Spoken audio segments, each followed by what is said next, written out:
여러분들을 위해서 유레카에서 준비하게 된 일반화학 4단원 스터디 영상입니다. 저는 이제 발표를 하게 된 사람 이규민이고요. 유니스트 소속의 새내기 학생으로 이 강의를 준비하게 되었습니다.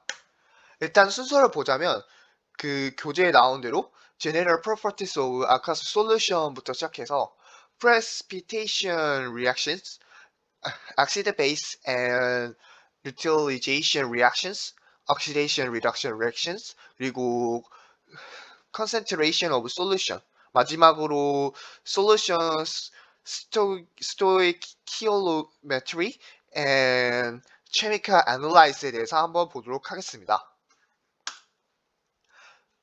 첫 번째 파트인 general properties of aqueous solution 같은 경우에는 용액에 관련된 용어를 얘기하는 곳으로 이제 실제 요 단어명에 적합한 그 단어는 13단원이라고 보시는 게 더 맞습니다. 거기서 이제 용액에 대해서 이제 묽은 용액들이 어떠한 성질을 가지고 있고 콜로이드라는 용어까지 한번 어떤 정의인지 살펴보게 되는데 여기서는 일단 용액에 대한 기본적인 전반적인 용어를 살펴보는 시간이라고 보시면 될 것 같습니다. 이제 그럼 용액이 뭐예요? 솔루션이 뭐예요? 1단원에서 배웠던 그 균질 혼합물 아시죠? homogeneous mixture. 거기서 이제 두 가지 이제 물질이 이제 함께 섞여 들어가서 골고루 섞인 나머지 어디서 뽑아내도 사실상 같은 비율 유지하는 그러한 혼합물을 균질 혼합물이라고 했는데 그걸 용액이라고 부릅니다. 예를 들어서 우리 주위에 있는 그 기체도 그 여러 가지 물질들이 같이 포함되어 있잖아요. 산소라든가 질소라든가 이런 것들도 용액이고, 아니면 합금 같은 경우에도 여러 가지 금속 원자들이 각각 엄청나게 잘 섞여 들어가서 특정한 이제 또 다른 성질을 내듯이 이제 여기서도 이제 그런 것들을 용액이라고 볼 수 있습니다. 이 용액을 이루는 것을 이제 크게 두 가지로 나눌 수 있는데, 첫 번째는 솔벤트, 용매입니다. 용매는 이제 용액을 이루는 물질 중에서 가장 많이 있는 물질을 용매라고 합니다. 이 중에서 이제 솔벤트, 용매가 물인 경우에는 이제 아쿠아스 솔루션, 수용액이라고 부르는데요. 이제 이거를 화학 반응식에서 어떻게 쓰냐면 AQ라고 작게 소문자라고 두 개 써서 괄호를 쳐서 표시를 합니다. 예를 들어서 황산수용액 같은 경우에는 H2SO4 이렇게 쓰고 황산이라고 쓰고 그다음 물에 녹았다는 표시로 AQ라고 쓰시면 됩니다.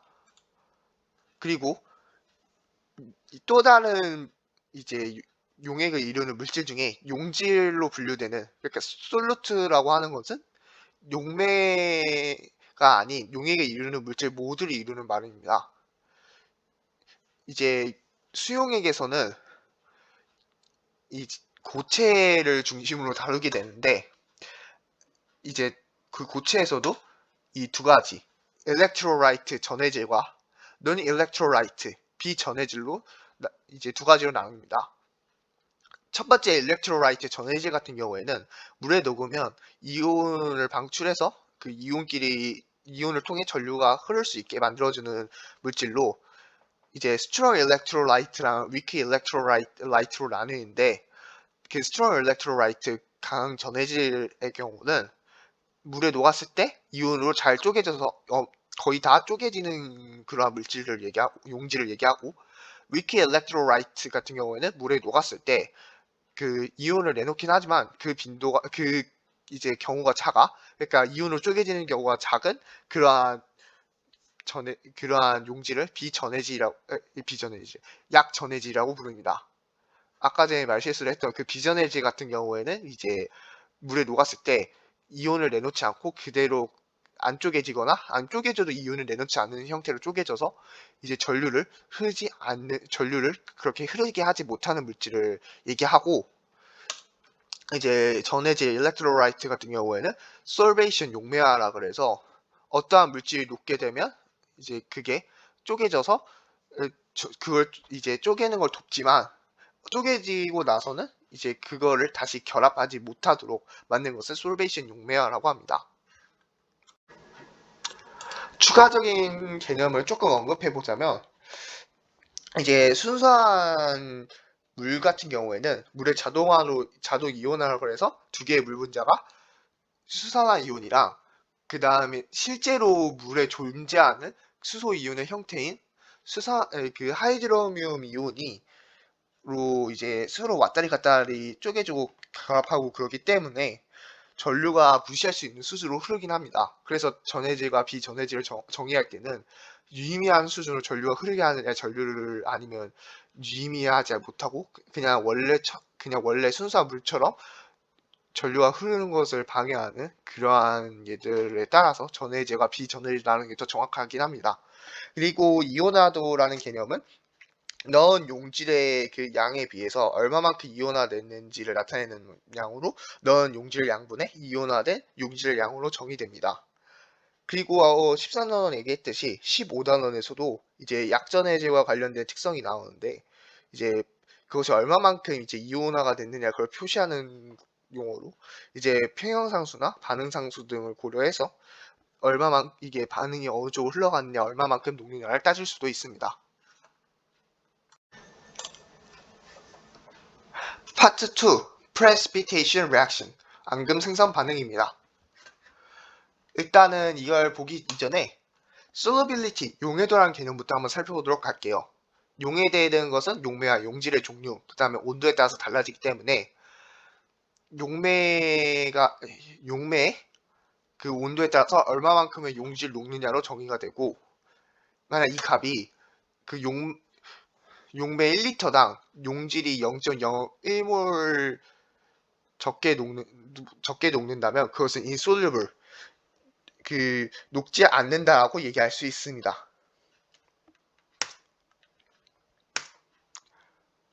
이제 이 개념이 왜 나왔냐면 precipitation, 앙금이라는 것을 따지기 위해 나타났는데 두 개의 이온 결합물이 이제 물속에 녹아서 이온화가 되고 그 이온끼리 이제 또 반응을 해서 물에 녹지 않는 그런 특정한 고체를 생성하게 됩니다. 이거를 이제 precipitation reaction, 앙금 반응이라 그래서 이 앙금의 특성은 뭐냐면 물에서 녹지 않는다는 얘기를 했고 그 다음에 그거 때문에 이제 물에서 석출될 때는 밑에 가라앉는 그런 성질을 가지고 있습니다. 이제 이 precipitation 그 앙금의 종류를 한번 찾아보게 되면 요 교재에 나와 있는 표를 보게 되면 이제 음이온에 따라서 배열되어 있는데 이제 주로 앙금을 생성하지 않는 얘들은 질산이나 질산이온의 아세트 이온 같은 경우에는 전혀 일단은 그 앙금을 만들어내지 않고 염화이온이나 브로미나 이온, 아이오디나 이온 같은 경우에는 은이랑 수은이랑 그 다음에는 나비온끼리 만나서 이렇게 앙금을 생성되는 모습을 보여주고 있습니다. 그다음 황산 같은 경우에는 이제 스트론튬 이온이나 바륨 이온, 수은 이온, 그다음 나비온 등으로 이렇게 결합해서 앙금을 이루는 모습을 보여주고 있습니다. 이거는 물에 잘 녹는 그런 이온들인 거죠. 근데 이건 예외라고 했으니까 얘는 앙금이 되는 거예요. 이제 그걸 마찬가지로 반대로 뒤집어서 보게 되면 이 인솔리브 아이온이 컴파운드라고 했죠. 주로 이제 물에 녹지 않는 얘들, 앙금을 만드는 얘들을 얘기하는 겁니다. 이제 이 important exception은 이제 예외니까 여기는 결국 여기는 물에 녹는 얘들이겠네요. 그럼 황화이온이나 아니면 뭐 탄산이온, 인산이온, 뭐 수산화이온을 다루는데 얘네들이 이제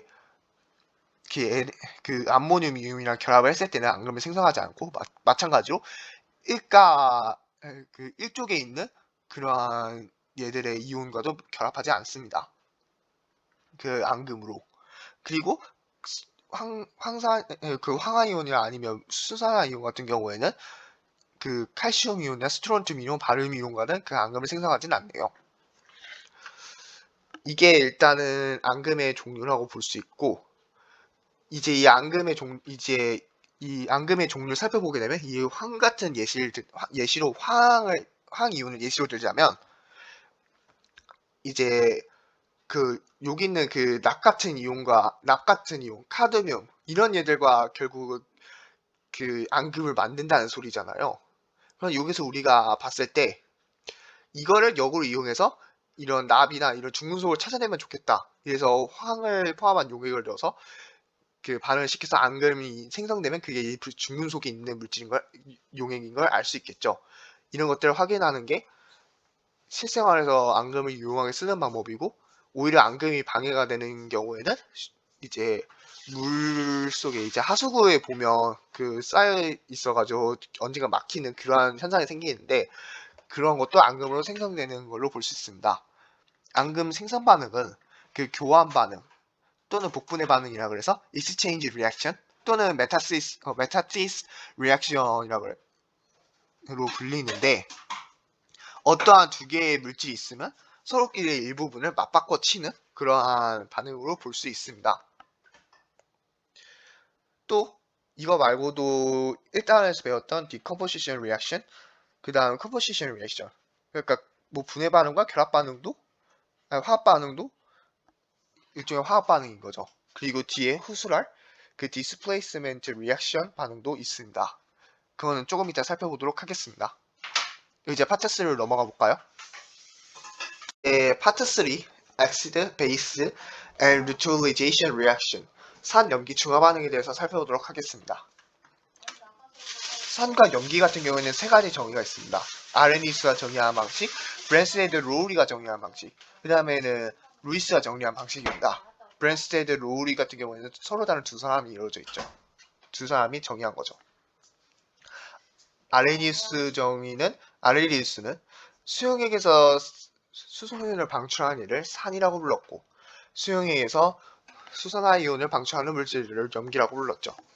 브랜스테드 로우리 같은 경우에는 그냥 반응할 때 양성자를 제공하는 얘를 산이라고 불렀고, 반응 시에 양성자를 받는 얘들을 염기라고 불렀습니다.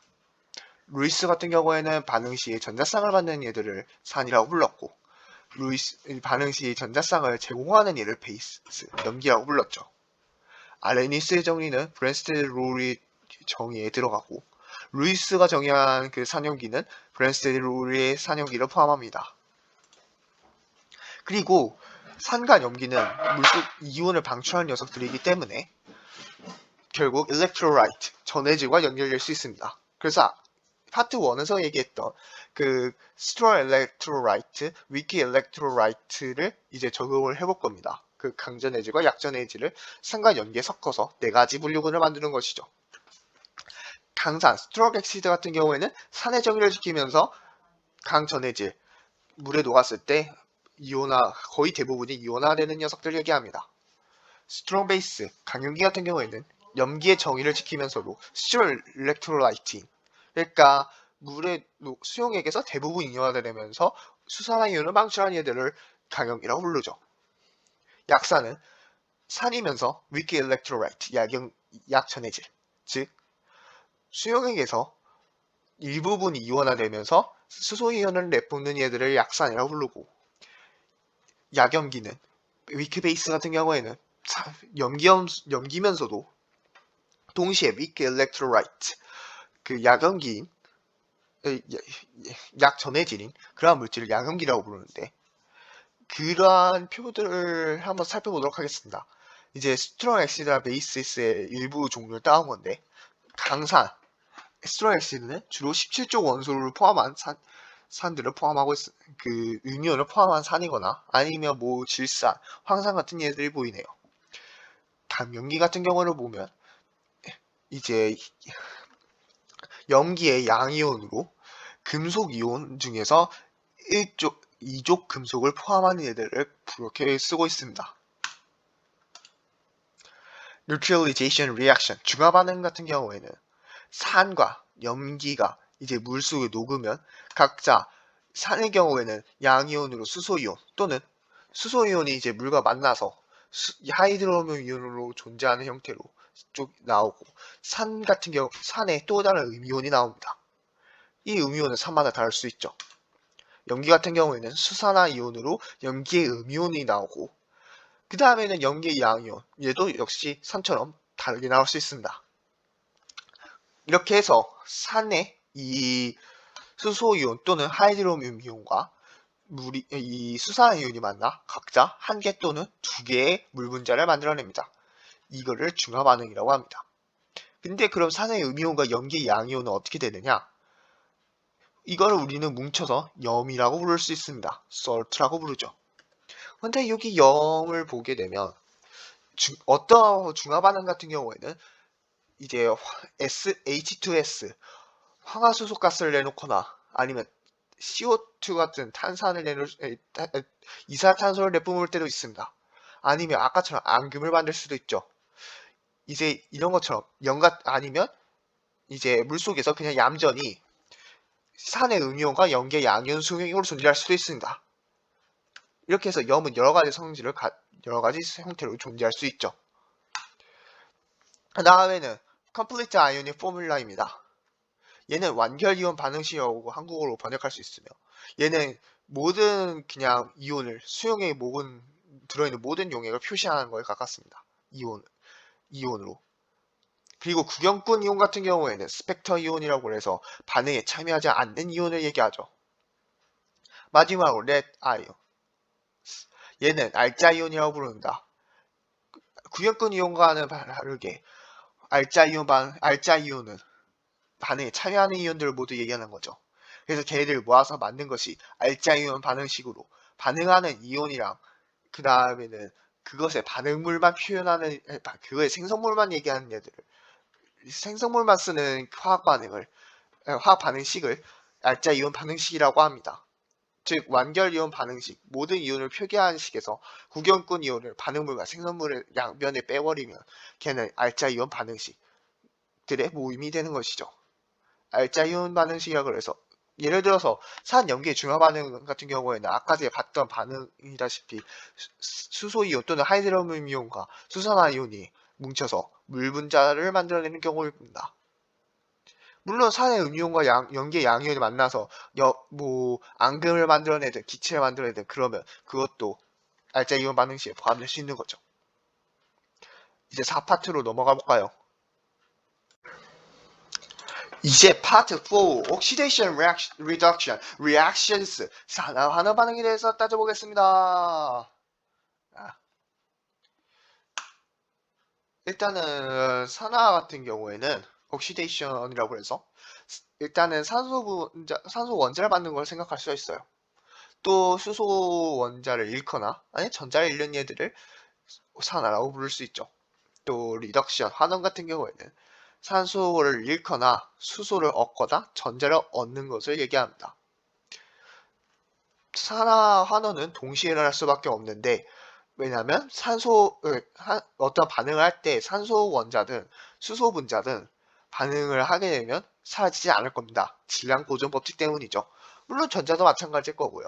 그래서 산화 환원은 동시에 일어날 수밖에 없습니다. 그래서 이렇게 묶어서 부를 수 있고 심지어 외국에서는 이게 좀 기니까 축약을 해서 환원의 리덕션에서 앞에 세 글자 산화 옥시데이션에서 앞에서 두 글자를 따서 리덕스 리액션이라고 부르기도 합니다. 이제 옥시데이션과 리덕션 이걸 조금 더 깊게 파고들자면 산화 같은 경우에는 남을 산화시켜주는 얘를 산화제라고 부르고 남을 환원시켜주는 얘를 환원제라고 합니다. 근데 영어로 옮기면 각자 옥시데이션 에이전트 산화제, 리덕션 에이전트 환원제라고 부르죠. 근데 남을 시켜주긴 거기 때문에 자신은 정작 산화제면 본인은 환원되고 남을 환원시켜주는 환원제 같은 경우에는 자기가 되려 산화됩니다. 그렇기 때문에 용어랑 자기의 운명이 반대가 되는 거죠. 그리고 산화수라는 개념, 옥시데이션 넘버를 한번 살펴보도록 하겠습니다. 이제 산화와 환원은 전자를 각자 잃고 얻는 거기 때문에 산화수는 이제 전자를 잃은 정도로 정의를 한번 해보려고 합니다. 정확히 말하자면 옥시데이션 넘버는 그 얼마나 산화되어 있는지를 나타내는 수치라고 볼 수 있습니다. 이제 이건 어떻게 결정되는지는 일단은 나중에 얘기하도록 하고 이것이 일반적으로 어떻게 나오는지에 대한 규칙이 있습니다. 그걸 한번 살펴보도록 하겠습니다. 일단은 단원자 원소나 원자나 단원자 이온 같은 경우에는 그걸 이루는 원자의 산화수가 그 전체의 전하수랑 같습니다. 즉 결론만 말하면 산화수가 전하수랑 같다는 소리죠. 예를 들어서 헬륨 기체 같은 경우는 아르곤 같은 경우에는 이제 단원자로 존재하는 기체이기 때문에 중성인 0으로 존재하므로 걔네의 산화수는 0입니다. 나트륨이나 염화 이온 같은 경우에는 각자 이제 단원자 이온이기 때문에 걔네의 산화수는 각자 플러스 1, 마이너스 1 각각의 전화수랑 같습니다. 다원자인 경우는 살짝 복잡합니다. 일단은 혼원소 물질인 경우는 각각의 원자가 0의 산화수를 가집니다. 이것도 다원자 분자나 다원자 이온 같은 경우에는 각각의 원자의 산화수의 총합이 전체의 전화수랑 같습니다. 물론 분자일 때는 전화수가 0으로 따져야겠죠. 화합물 같은 경우를 한번 살펴보게 되면 수소 같은 경우에는 비금속이랑 결합하면 플러스 1, 금속이랑 결합하면 마이너스 1의 극양성을 보입니다. 산소 같은 경우에는 주로 마이너스 1을 도맡고 이제 특정한 경우로 O2 2-이온이라든가 아니면 과산화물 같은 경우에는 마이너스 1을 도맡기도 하면서 플루오린과 결합하는 경우에서는 플러스 2라는 산화수를 가진 경향도 있습니다. 플루오린의 경우는 후술할 정이 때문에 화합물에서는 무조건 마이너스 1이며 할로젠 같은 경우에는 주로 마이너스 1이지만 산소 등 일부와 결합할 때는 플러스 1을 지닐 때도 플러스 1 등인 여러가지 플러스 산화수를 가질 때도 있습니다. 이제 디스플레이스먼트 리액션, 그러니까 취한 반응을 보게 되면 내 일부분을 그러니까 그냥 밖에 있는 물질을 포획하면서 자기 일부분을 버려버리는 그런 반응으로 볼 수 있습니다. 옥시데이션 리덕션 리액션스 같은 경우에는 이 디스플레이스먼트 리덕션, 그러니까 산화하는 반응은 이 취한 반응 말고도 아까 전에 3개에서 언급했던 아까 전에 그 파트 2에서 언급했었던 그 3개의 반응, decomposition, composition reaction, 그 분해 또는 아니면 그 결합 반응을 하거나 아니면 복분해 그 메타시스 리액션을 할 때 걔들에서도 옥시데이션 리덕션 리액션스 산화하는 반응이 일어날 수도 있습니다. 그래서 산화랑 환원이 언제 일어나느냐고요? 일단 첫 번째는 그 combustion reaction, 이 다음에 나왔던 산소를 소비하는 그러한 연소 반응이 해당됩니다. 그 일례를 들어보자면 메테인을 불태울 때 그 메테인의 산화수에서 탄소의 산화수는 플러스 4였지만 마이너스 4였지만 이제 산소랑 만나게 되면 플러스 4로 전환됩니다. 그러면서 산소의 산화수는 0이었다가 마이너스 2로 떨어지게 되죠. 각자 이제 산화랑 환원이 된 것으로 볼 수 있습니다. 두 번째 사례 같은 경우에는 산이랑 금속이 만날 때 또는 이제 금속과 금속 이온이 만날 때 일어나게 되는데요. 이것의 경향성은 우측을 표를 보시면 알 수 있습니다. 교재에서 나온 건데요. 이제 그 산화수 경향이 위로 갈수록 높아집니다. 이제 밑에 있을수록 환원되려는 경향이 크기 때문에 만약 밑에 있는 얘가 이온으로 존재하고 위에 있는 이제 산화가 되려는 얘들이 쉬운 녀석들이 위에 올라와 있으니까 이제 금속으로 존재하게 된다면 이 금속으로 존재하는 그 높은 산화 경향을 가진 얘가 산화되면서 전자를 내놓고 그 다음에는 상대적으로 밑에 있는 얘가 전자를 받아서 환원되는 특성을 보입니다. 이제 이때 산이랑 금속을 만나게 되면 수소 이온이 방출되는 거죠. 예를 들어서 포타슘 금속, 칼륨 금속과 그 다음에는 이 주석 이온이 만나게 되면 주석 이온은 전자를 얻어서 환원될 거고 이 포타슘은 이제 그 칼륨 이온이 되는 거죠. 전자를 내놓으면서. 그리고 산이랑 그 다음에는 산이랑 그 다음 철이랑 만나게 된다면 철이 부식해서 이제 전자를 내놓고 얘는 이제 전자를 얻어서 수소 기체가 내어 날아갑니다. 마찬가지 또 이제 오히려 이거랑 반대로 만약 그 은이 금속인데 나트륨이 이제 이온으로 있다. 이러면 부식이 안 일어나는 거죠. 산화하는 반응이 일어나지 않습니다. 조금 추가적으로 더 언급해볼까요? 아까 전에 산화수를 정할 때 조금 애매하게 얘기했었는데요. 사실 이거를 결정할 때는 좀 복잡하게 해야 합니다. 이제 이 경우가 따르지 않는 경우가 살짝은 있는데요. 예를 들어서 이사, 이산화질소라든가 이런 애들은 이 규칙에 따르지가 않습니다. 특히 예를 들어서 탄소랑 산소끼리 만나는 그 일산탄소 같은 경우는 예측하기 어렵죠. 왜 그렇게 되냐면 사실 이 산화수를 결정하는 기준은 분자 구조를 알아서 그 분자 결합, 그 공유 결합에서 전자 친화도가 높은 녀석이 그 전자 친화도가 낮은 전자를 가져가는 식으로 결합이 이루어진다고 생각해서 산화수를 계산하는 개념입니다. 그래서 아까 전에 말했다시피 전자 친화도 높은 얘 중에 가장 높은 플루오린은 무조건 그 자기랑 결합하지 않은 이상 마이너스 1이 나올 수밖에 없다고 얘기한 거고, 산소도 상대적으로 높기 때문에 주로 마이너스 2가 나온 겁니다. 뭐 수소의 경우도 그렇게 비슷하게 나오고 있죠. 그리고 분자 구조를 예측할 때는 일반 화학 실험에서 배우셨다시피 필요전자에서 최각전자 수를 뺀 다음에 2로 나눠준 게 결합수고, 그다음 나중에 구단원의 베스퍼 모델이라든가 혼성 오비탈 중에 여러 가지 이제 그 구단원들의 분자 이론들을 읽으면서 분자 구조가 어떻게 되는지 찾아서 이제 그 분자 구조를 결합을 표시한 채 그리고 그 결합에서 그 전자 친화도가 높은 애들로 전자를 가져간다는 그런 생각을 해서 산화수를 계산하시면 됩니다. 파트 5 Concentrations of Solutions입니다. 용액의 이제 몰롱도, 정확히 말하자면 이제 용액의 몰롱도로 설명하는 게 더 정확할 것 같은데요. 여기는 이제 몰롱도의 정의에 대해서 보여주고 있습니다. 몰롱도 이제 크게 문자를 M이라고 나타내며 용액의 부피를 이제 리터로 나타낸 것을 용질의 몰수의 몰로 표현해서 그거를 이제 용액의 부피 리터로 나눈 것입니다. 그래서 유닛은 몰 퍼 리터로 표시되고요. 이거는 이제 부피 플라스크로 제조할 수 있습니다. 왜냐하면 부피 플라스크는 특정한 용액의 부피를 정확하게 잴 때 필요한데, 여기서 몰롱도 같은 경우에는 용액의 부피가 정확하게 제조될 필요가 있기 때문에 부피 플라스크로 제조합니다. 특정한 몰롱도의 용액을 만드는 방법을 알려드리겠습니다. 부피 플라스크에 일단 눈금의 3분의 1 정도 되는 곳에 도까지 용매를 넣었습니다.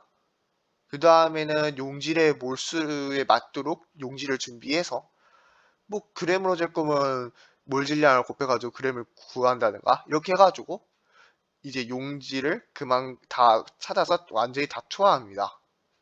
마지막으로 용매를 이제 채워서 정확하게 이제 용액이 될 때, 그 용액이 이제 눈금에 맞을 때까지 채워준 다음에 잘 섞어주면 됩니다. 이게 특정한 용액의 몰농도를 만드는 방식인데요. 이 몰농도가 유용하게 쓰이는 방식이 여러 가지 방식이 있습니다. 그중 지금 두 가지를 소개해 보면, 첫 번째 dilution 희석이고 두 번째는 이제 neutralization reaction 중화 반응에서 사용됩니다. 희석 같은 경우에는 용매를 더 넣어서 농도를 낮추는 방식인데, 이때 용질의 몰수는 변하지 않는다는 특성을 이용해서 위의 식을 이용해 용액의 부피 곱하기 몰농도가 그 희석 이전의 용액이라든가 희석 후의 용액이라든가 걔네 둘의 곱이 결국 용질의 몰수로 같다는 특성을 이용해 푸는 방식입니다. 그래서 이런 관계식이 성립하고, neutralization reaction 중화 반응 같은 경우에는 이제 수소 이온과 수산화 이온이 1대1로 만나서 물을 생성하는 반응이기 때문에 그 둘이 같다면 그 중화 반응이 일어나는 용액이 필요한데, 중화 반응을 하는데 필요한 용액이나 몰농도를 구할 수 있다는 점입니다. 그래서 일단은 MAVA, MBVB는 이제 각자 그 산의 몰농도 부피, 염기의 몰농도 부피로 이제 MA랑 VA를 곱하게 되면 걔는 산의 몰수가 되는 거고, MB랑 VB를 곱하게 되면 염기의 몰수가 됩니다. 근데 산과 염기는 이제 각자 내놓는 수소 이온이나 수산화 이온의 양까지 고려를 해야 되기 때문에 걔네들이 이제 가수라고 하는데, 이제 한 분자에 얼마만큼 내놓는지에 대한 수를 이제 가수라고 해서 그걸 NA랑 NB라고 각자 하겠습니다.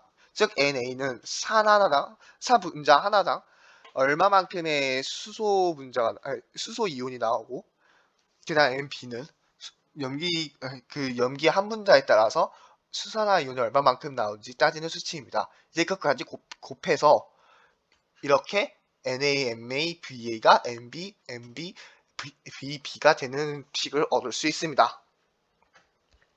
추가로 더 얘기를 하자면 뭐 랄리티라 그래서 저 R이 L로 교체된 형태를 나타내지는데, 이거는 용매 1kg당 녹아있는 용질의 몰수를 나타냅니다. 그래서 단위는 몰퍼 킬로그램이 나타나게 되고, 얘는 후스랄 13단원에서 용액의 특성을 따내는 데 유용하게 사용됩니다. 몰농도 같은 경우에는 온도에 따라서 달라지기 때문에 그 용액의 부피가 달라져서 결국은 그 온도를 표기해줘야 되는 단점이 있지만, 아니면 또는 온도에 영향을 받는다는 단점이 있지만, 몰랄 농도는 용매의 질량을 기준으로 하는 거기 때문에 전혀 온도에 영향을 받지 않는다는 장점이 있습니다. 이제 몰농도랑 그래서 몰랄 농도랑 정확하게 이제 잘 쓰는 것이 중요하겠죠. 이제 마지막 챕터입니다. Solutions, Stoichiometry and Chemical Analysis. 요게 양적 화학과 화학적 분석에 대한 내용입니다. Stoichiometry 같은 경우에는 이제 용액 이제 얼마만큼의 반응물들이 있을 때 걔네들이 반응을 해서 얼마만큼의 생성물이 나오고 얼마만큼의 반응물들이 남는지를 따지는 학문인데요. 이걸 이제 용액에 적용시켜 볼 것입니다. 이제 titration-이라고 해서 이제 적정 반응이라는 것이 있는데, 농도를 아는 용액을 가지고 이제 농도를 모르는 용액과 반응을 시켜서 그것의 이제 농도를 알아내는 방법을 적정이라고 합니다. 농도를 아는 용액을 표준 용액이라고 하죠. 이제 어떻게 하는지를 보게 되면, 이거는 교재에 있는 그림인데, 얘는 이제 그 아까 전에 3단원에 나왔던 그 중화 반응 중심으로 하는 겁니다. 저는 일단 여기서는 이 그림과는 다르게 일반적인 내용을 좀 소개할 건데요. 중화는 일단 적정은 용도를 모르는 용액을 아는 부피만큼 일단은 그 반응 용기에 넣은 다음에, 그 다음에는 이제 조건에 따라서 색깔이 바뀌는 지시약 인디케이터를 투여합니다. 그러면 이제 물론 지시약은 적게 투입해야 되겠죠. 왜냐하면 소수의 용액으로도 잘 반응이 나타나지는데 걔가 이제 적어야지 반응에 미치는 영향이 작으니까요. 그래서 이제 세 번째로 이제 다음으로 넘어가게 되면 그 반응계를 밑에 놓고 스탠드를 이용해서 뷰렛에 표준 용액을 넣고, 그 다음에는 용액을 뷰렛을 이용해서 천천히 넣어서 지시하게 색깔이 변할 때까지 계속 반응시켰다가 이제 반응이 얼마만큼 소모되는지 알아서 그걸로 이제 농도를 모르는 용액을 추적하면 됩니다. 농도를 모르는 용액의 농도를 추적하면 됩니다. 그래서 이 계산식은 농도를 모르는 걸 U라고 했고, N을 이제 반응되는 비율로 봤을 때 MU, 그다음 아까 이제 산 염기처럼 MU, VU가 NS, MS, VS가 되는 것이죠. M은 앞에서 봤다시피 몰농도고, V는 이제 그 투입한 부피입니다. 그리고 N 같은 경우에는 이제 용액이 그 반응할 때 얼마만큼의 비로 결합하는지 그 코에피션트를 쓰는 거죠. 그래서 이 결과 성립을 하게 됩니다. 이 적정 말고도 이제 어떤 물질이 반응을 할 때 이 교재에 나와 있는 이 그림을 활용해서 질량이나 부피나 아니면 그 몰농도를 이제 적절히 변화를 해서 우리가 그거를 계산할 수 얼마가 얼마만큼 났는지를 계산할 수 있습니다. 추가적으로 돌아와 이제 적정에 대해서 조금 더 정확하게 얘기하자면, 사실 이거에 반응할 때 두 가지 중요한 점이 있습니다. 하나는 equivalence 포인트, 당량점이라 그래서 이론상 반응이 완전히 끝나는 지점을 얘기하는 거죠. 예를 들어서 중화 반응에서는 중화점이라 그래서 실제 그 중화 반응이 거의 완전하게 된 때를 얘기하는 지점이 일종의 당량점인 것입니다. 또 엔드 포인트, 종말점이라 그래서 지시하게 색깔이 실제로 변하는 지점이라서 우리가 실제 변화를 우리가 더 이상 용액을 넣기를 중지를 하고 반응을 멈추는 그 지점을 얘기합니다. 그래서 이 종말점은 사람의 그 실수나 아니면 지시하게 그 범위가 때문에 당란점과 어느 정도 차이가 있을 수 있기 때문에 완전히 이 시기 이론상 완벽히 일치한다고 보기는 어렵습니다. 이 시기 실제로 그 농도를 구하는데 완전하다고 보기는 어렵죠. 실제로 여기 예시 나와 있는 페노프탈레인을 보게 된다면 페노프탈레인은 실제 약간 염기성 쪽으로 치우쳐서 색깔이 나타나게 됩니다.